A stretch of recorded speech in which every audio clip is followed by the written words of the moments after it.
Arcade break. In '82, Donkey Kong Jr. was a pretty big hit, but it was actually eclipsed by another game, Donkey Kong. Even though the first Donkey Kong came out in '81, it was '82 was when it became a really big hit.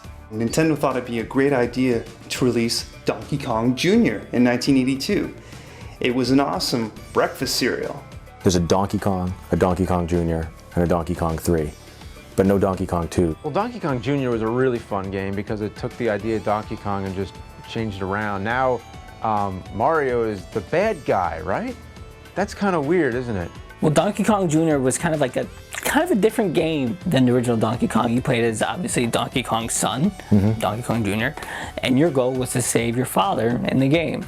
And you went through various obstacles, kind of like Mario did. That's where the similarities are, where it was an obstacle course, but you were like climbing vines, you know, climbing up chains. You weren't climbing ladders too much. It's pretty crazy to think that our hero Plumber's second outing was as the villain in Donkey Kong Jr. Sure, you could blame Mario for mistreating Donkey Kong in the first game, but he went full-on bad guy this time. Now Mario's the bad guy, and he captured Big Daddy Donkey Kong. And he's like, "Rawr, I'm whipping and I'm throwing out these clap traps and they're gonna get you. They're gonna get you, little Donkey Kong Jr." Luckily, he stopped abusing animals after this game. Unless you count the Yoshis, and the 3D rabbits, and the animal enemies, and the animal suits. Actually, someone should call PETA. Now, where'd this kid come from? You mean the whole time, instead of watching over your baby, you out kidnapping ladies?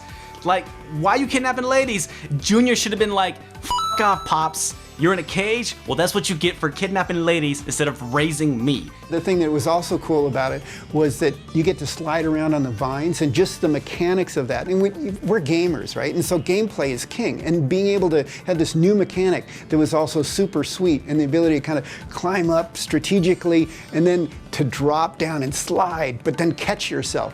It was just a really fun, cool mechanic. I really enjoyed it. So here's the other crazy thing. We would not see Donkey Kong Jr. until 1992's Super Mario Kart for the Super Nintendo. We wouldn't see him again because in Donkey Kong Country, you are not playing as Donkey Kong.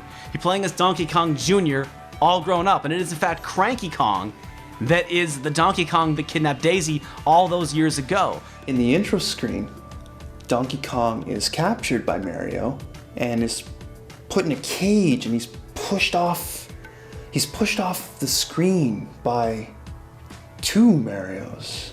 I'm trying to wonder if this is the genesis of Luigi. I like to think that at the end of Donkey Kong Jr., they had a nice long chat, and Mario was like, "Hey, he kidnapped my girl instead of raising you."